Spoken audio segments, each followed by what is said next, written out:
Welcome back, Cat 5 class. We're going to go over problem 4-3. Okay, so let's take a look at the 3D model. Okay, so here's what the part looks like. I'm going to turn on the edges, just make them darker. All right, so let's go ahead and open up the AutoCAD file. And once again, you'll have 3 views to complete. And let's go ahead and use the AutoCAD file I provided for you. Okay, so I'm going to go to open.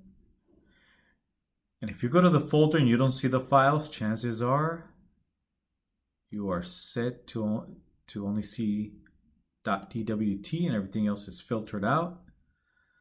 So let's go to .dwg, go to the folder where you have your AutoCAD files. So once again, don't forget to unzip the folder when you download the AutoCAD files. Okay, you're going to right click extract all if you haven't done so yet. Okay, so I've already done that. And here is problem 4-2. Well, problem 4-3, my mistake. We already did problem 4-2 in the previous video. All right, so let's go ahead and let's do the front view first. Now you can argue that this should be the front view, and you'd probably be right. Okay, in this case, the author, she chose to make this the front view. Okay, let me go ahead and change the construction layer. Make it lighter, I'll make it yellow. Oh, wrong layer. Instead of magenta, I'll go with yellow. And since we're in here, I'll make the object lines thicker so they're easier to see. And the hidden lines, make them thicker. I'm breaking the rules, right? I'm not following the standards. The ANSI or ASME standards are the ones that set up the line weights. Also the ISO, International Standards Organization, ANSI, American National Standards Institute, and the ASME, American Society of Mechanical Engineers are the ones that come up with these standards when it comes to text height, line weights, and so on, title blocks, borders, thread sizes, and a lot more stuff. Even dimensioning. Okay, so let's take a look at our front view. So let's take a look at the 3D model. And here's the front view. Okay, pretty straightforward. I think we're missing this object line. And there's no hidden lines in the back. If there are any hidden lines in the back are overlapped by the solid visible object lines, which are thicker. Okay, so it looks like all we're missing is this object line. Okay, so let's go back. And from that vertex, right, that's where the object line comes from. So let's go to the visible layer, line command. And from this corner here, I'm going to turn on object snap, turn on ortho. There it is, right click enter. Okay, and hit escape.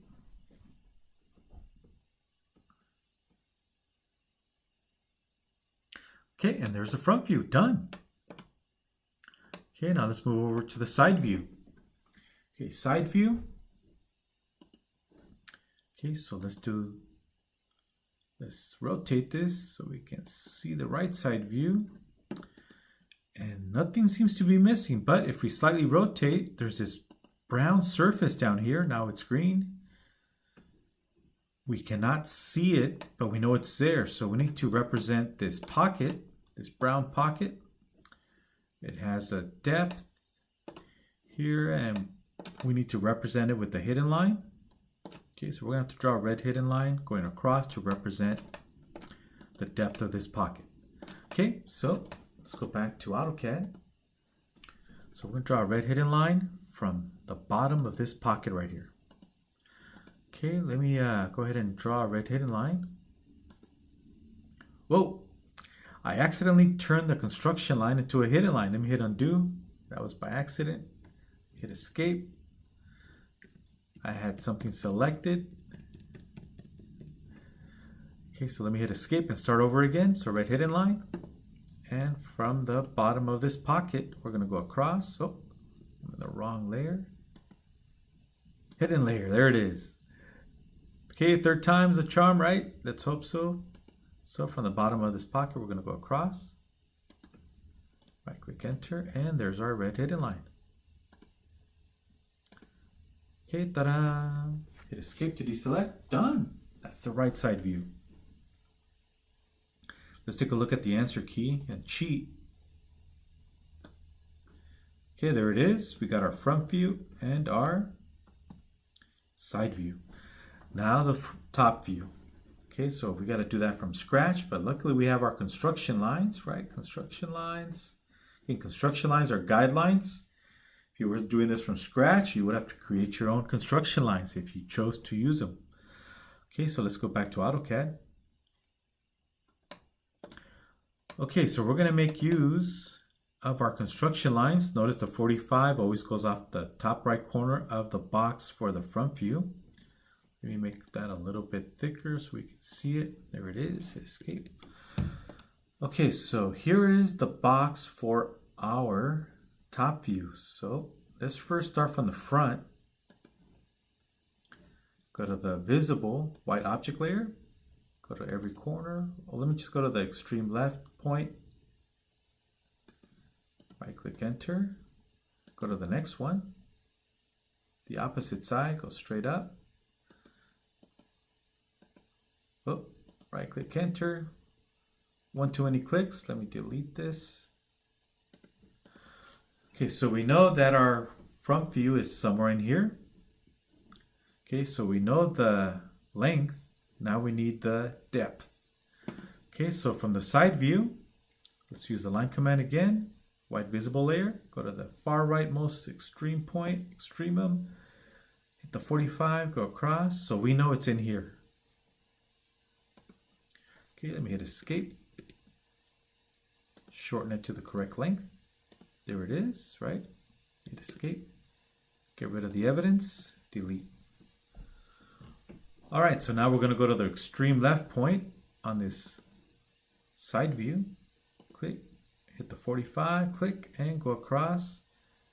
And now we know it's supposed to be all in here, inside this box. Right, hit escape. So let's get rid of the evidence. Delete, and shorten this to the correct length. Hit escape to deselect. This one's not the right length. There it is. Go to the next one and hit escape, and there it is. And as you can see, there's the box. So our top view is supposed to fit inside this box, which has the same length as the front view, right? It should, it's the same part, and the same depth as the side view, right? It's the same part, just looking at it from a different perspective. Okay, so let's go to ISO view. Isometric view. Let's take a look at the top view, and there it is. Okay, so in the top view, we got to draw. We already have the periphery of the top view. Now let's go ahead and take care of the rest of the object lines. And there's no hidden lines. If there are any, they are overwritten by any object lines that are over them. Okay, so let's do the top view. There it is. Notice the brown pocket once again. It starts here and it ends at the back. Okay, so we'll come back to the brown pocket. Let's take care of these object lines here where the slope starts, right? So here it's flat, horizontal, and then it slopes downward. Okay, so let's take care of those object lines. Okay, and this is where the slope starts. Okay, so we're going to go to this vertex. Use the line command. So we'll go from this vertex, go hit the 45, go across. So we know we have an object line here and another one on the opposite side. Hit escape or right click enter to deselect. We can delete this now. So we know we have an object line here and here. Okay, so let me go ahead and shorten this to the correct length. There it is. Hit escape. So there's one of them. You can see it lines up with this one. We know we're supposed to stop there. Let's draw the other line on the opposite side. Okay, notice it once again, it lines up with this vertex. It's supposed to. Okay, right click enter. Okay, so there's the object lines. Right, took care of them. There's the object lines. And now we need to draw the brown pocket. Right, looks like a chocolate brown. Okay, so let's go back. Okay, so we need to draw the brown pocket. Notice the brown pocket, we have this red hidden line showing us where it starts. It starts here, right? Here it is again. We know the pocket is right here, lines up with this pocket. But here's the starting point right there. So we're going to hit the 45, go across, and that's where it starts. Okay, so let me hit escape. Use the visible object line. So this is where the pocket starts, where the red hidden line endpoint is at. Hit the 45, go across, and see this is where it starts at this point and it ends at this point here. Okay, so I'm going to go across. This is where it ends. Click and go straight up. And right click enter. Okay, there it is. Don't need this one anymore. Let's delete it. And let's shorten this one. So this endpoint is supposed to line up with this one, right? Click. There it is. Hit escape. Use the line command to close it off. And right click enter, and there it is. There's the top view. We can turn off our construction layer. Okay, let me double click to do a zoom fit. There it is. So that looks like the answer key. We roll the wheel, zoom fit. Okay, so let's take a look at the answer key, and yep, we're done. We got the top view, front, side view, everything looks good. Okay, so let's go ahead and save this. Let's go File, Save As. I'm gonna add my initials. And I'm gonna save it. And there it is at the top. It's the file with my initials. Okay, so we can end here, but those of you that want to add a title block, keep following along with this video. Okay, so we're going to add a title block and border. Okay, so let's go ahead and open up our title blocks file.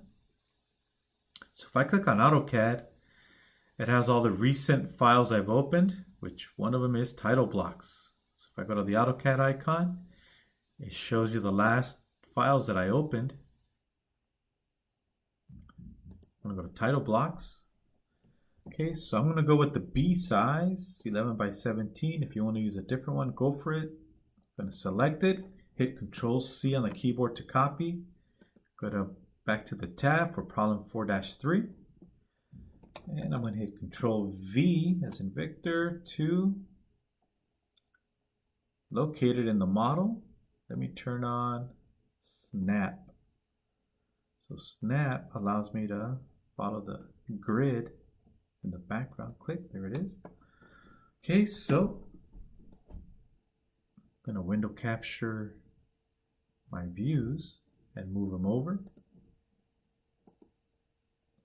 Oh, it's not that I'm shaky, it's not my age, it's I got Snap turned on and Ortho on. Now I have freedom. And it's still a little too tight. I'll leave it up to you if you want to go up to a C size or scale this down.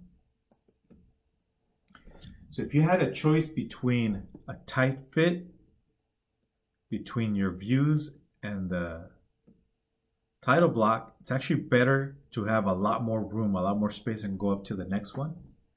Okay, so something like this is probably a little too tight, but I can always space things out. I can move these over to the left. Make sure you have ortho on so it stays in line with the side view. Get a little better. All right, so And obviously we would need more room later on when we add dimensions, but that'll be a whole separate chapter and different problems. All right, so you have that option, or you can do it on the layout. So I can go ahead and delete this one. Okay, I'm going to go to the layout tab for those of you that want to add it to your sheet, just like adding a case or cover to your smartphone. So I'll go to layout tab and I'm going to hit Control V. It should remember that I used that title block. Control V. Oh, it's the wrong size, right? That's okay. I want to use, this is the size I want to use. So this title block and border is 11 by 17. It's for an 11 by 17 sheet. This is an 8.5 by 11 sheet. So let me change the sheet size. Right click on the layout tab, go page setup manager. There's only one layout. You can have multiple ones for different sheets. And we can go to modify and look for 11 by 17. B size, right? If you don't see 11 by 17, go to plot. Trick your computer into thinking you're going to use a plotter, those long, large plotters. Okay, and let's go to ANSI B size, 11 by 17. Hit OK. And close. And now we have the larger sheet. Now we can move our title block. Oh, hit escape. I'm going to use the move command. It seems like there's something going on there with the grips overlapping. This is the problem when you make your grips larger. You tend to miss, or sometimes you get stuck in a command because your grips are too large or your object snaps are too large. Good example is polar array or rectangular array. All right, so let's use the move command. And I'm going to turn off ortho. And I'm just going to eyeball it and center it with the sheet. It's okay, just eyeball it. There it is. Okay, so now I'm going to my viewport.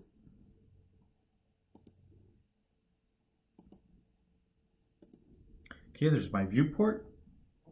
I'm going to hit escape. Okay, I'm going to double click inside the viewport. Double click, there it is. My viewport's active. I can tell because it tells me down here you are in model space. If I double click outside, it'll tell me, hey, now you are in paper space. You can also click on the word paper. It'll send you to model. Okay, so let's change the scale so it's 1:1. Okay, so we have 1:1 scale, and I can now center it. Okay, and I can double click outside to exit the viewport. Okay, and it's just like turning off your phone. Again, if you want to zoom inside, it's like opening a picture on your smartphone, and you can pan, you can crop, etc. Once you're done, turn off your phone, double click outside. Now we are on paper space. So if you want to paint the cover of your smartphone, make sure you are on paper space. And now we can add text. Text, the title block. And again, you want to add your name, for example. Let me turn off object snap so I have freedom to locate my text. And type in your name. Use capital letters. We use capital letters so we don't mix them up with other letters that are lowercase, right? Just so we can distinguish if we're looking at uppercase or lower, we just make all of them uppercase. Okay, and I'm going to highlight it and change it to 0.16 text height. And enter. Okay, we're following the standards for the text height, the ANSI or ASME. And I'm in the wrong layer. Let's add a layer for text. Click on this icon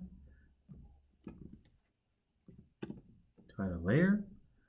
I'm going to change the thickness to default, no thickness. Okay, good.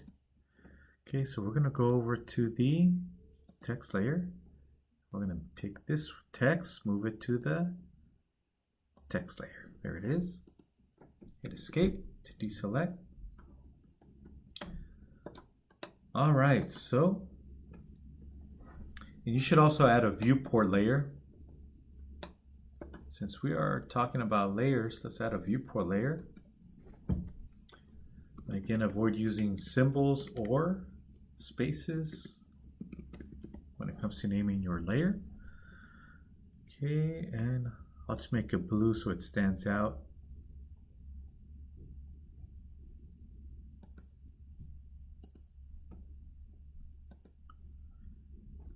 And I don't know, viewports, I guess you don't see line weights on viewports. Okay, so we're going to take our viewport, move it over to the viewport layer. Okay, hit escape. Don't see the line weight.